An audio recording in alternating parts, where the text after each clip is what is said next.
मेहनत का फल। एक गांव में दो मित्र नकुल और सोहन रहते थे। नकुल बहुत धार्मिक था और भगवान को बहुत मानता था, जबकि सोहन बहुत मेहनती थी। एक बार दोनों ने मिलकर 1 बीघा जमीन खरीदी, जिससे वो बहुत फसल उगाकर अपना घर बनाना चाहते थे। सोहन तो खेत में बहुत मेहनत करता, लेकिन नकुल कुछ काम नहीं करता बल्कि मंदिर में जाकर भगवान से अच्छी फसल के लिए प्रार्थना करता। इसी तरह समय बीतता गया।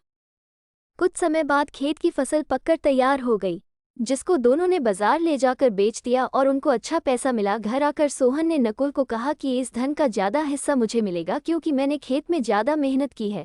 ये बात सुनकर नकुल बोला, नहीं, धन का तुमसे ज्यादा हिस्सा मुझे मिलना चाहिए, क्योंकि मैंने भगवान से इसकी प्रार्थना की, तभी हमको अच्छी फसल हुई।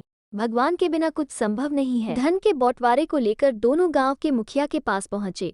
मुखिया ने दोनों की सारी बात सुनकर उन दोनों को एक एक बोरा चावल का दिया, जिसमें कंकड़ मिले हुए थे। मुखिया ने कहा कि कल सुबह तुम दोनों को इसमें से चावल और कंकड़ अलग करके लाने हैं, तब मैं निर्णय करूंगा कि इस धन का ज्यादा हिस्सा किसको मिलना चाहिए।